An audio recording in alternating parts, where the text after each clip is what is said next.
Ветено, а не исполнето. Станал синоним за долгогодништвото владење на ДПМНЕ. Се што ветија, не исполнија, а тоа што го реализира со многобројни финансиски малврезации. Во сите изборни циклуси, почивајќи од 2009 година, главно ветување на ДПМНЕ Италијски беше реконструкција и изградба на пругата од Битола до Краменица, односно до македонско-грчката граница.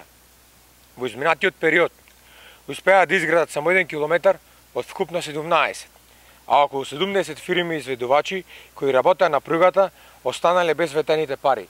Се работи за долг од околу 1 милион евра.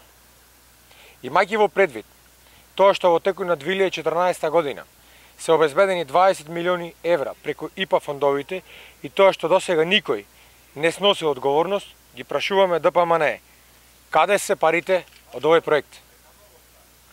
Ова е начинот на кој 12 години тие функционираа, секогаш ставајќи ги сопствените интереси пред интересите на битолчани.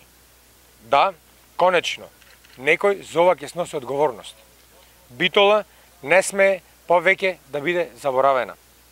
Ниту ние ветуваме дека во нашиот мандат пругата конечно ќе биде изградена, со што ќе овозможиме повторно воведување на патничкиот и товарниот сообраќај кон Грција. Битола го заслужува тоа. Во недела да го заокружиме бројот 19 за живот во Битола за сите.